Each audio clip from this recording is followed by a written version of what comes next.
Saya Leandra Anophalek. Saya akan membahaskan tentang kehamilan ektopik. Pengertian kehamilan ektopik adalah hamil di luar kandungan atau rahim. Kondisi ini menyebabkan perdarahan dari vagina dan nyeri hebat di panggul atau perut bawah. Kehamilan ektopik harus segera ditangani karena dapat berbahaya dan janin juga tidak akan berkembang dengan normal.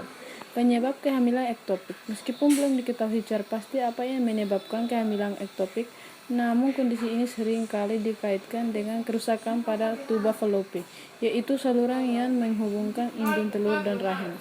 Kerusakan tuba fallopi dapat disebabkan oleh faktor genetik, bawaan lahir, ketidakseimbangan hormon, peradangan akibat infeksi, atau prosedur medis, perkembangan organ reproduksi yang tidak normal.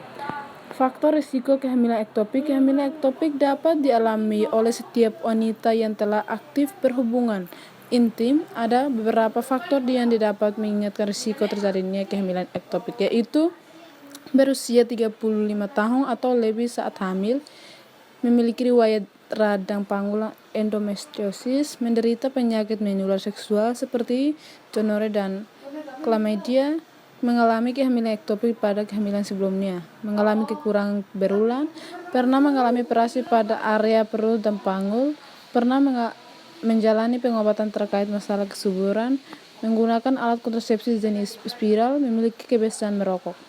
Gejala kehamilan ektopik. Kehamilan ektopik cenderung tidak menunjukkan gejala pada tahap awal. Tanda awal kehamilan ektopik mirip dengan kehamilan biasa seperti mual, payudara mengeras, dan menstruasi terhenti. Kapan harus ke dokter? Segera periksa diri ke dokter bila muncul sejumlah gejala berikut saat sedang hamil: sakit seperti tertusuk di perut, panggul, bahu, dan leher, nyeri pada salah satu sisi di bagian bawah perut yang memburuk seiring waktu, nyeri di dubur saat buang air besar, perdarahan ringan sehingga berat dan vagina dengan warna darah yang lebih gelap dari darah menstruasi, pusing atau lemas, diare. Diagnosis kehamilan ektopik. Dokter akan melakukan pemeriksaan dengan USG transvaginal untuk memastikan terjadi kehamilan ektopik. Selain membantu dokter kandungan melihat kondisi organ reproduksi pasien, prosedur ini dapat memastikan lokal kehamilan secara akurat. Pengobatan kehamilan ektopik. Sel telur yang telah dibuahi tidak akan bisa tumbuh normal jika berada di luar rahim.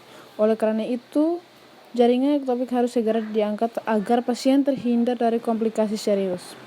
Ada beberapa pilihan pengobatan yang dapat dilakukan untuk menangani kehamilan ektopik, antara lain itu suntik metrosate.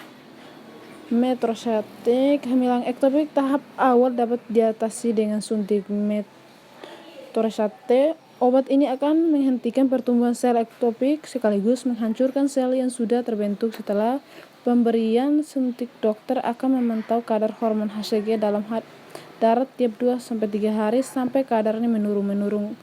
Kadar HCG menandakan kehamilan.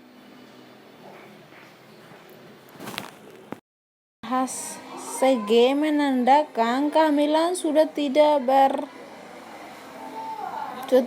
lagi berkembang. Operasi laparoskopi. Pilihan lain untuk mengatasi kehamilan ektopik adalah dengan operasi lubang kunci atau laparoskopi.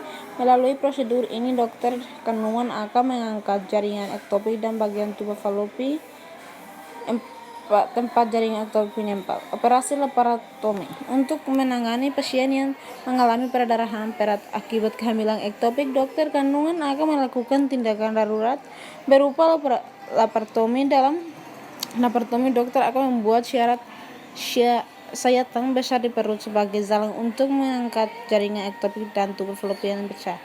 Pencegahan kehamilan ektopik. Kehamilan ektopik tidak bisa dicegah, tetapi risiko untuk mengalami kondisi ini dapat diturunkan. Ada sejumlah cara yang bisa dilakukan, diantaranya hindari perilaku seks yang berisiko, misalnya bergonta-ganti pasangan seks dengan tidak menggunakan kondom, hindari merokok sejak sebelum hamil.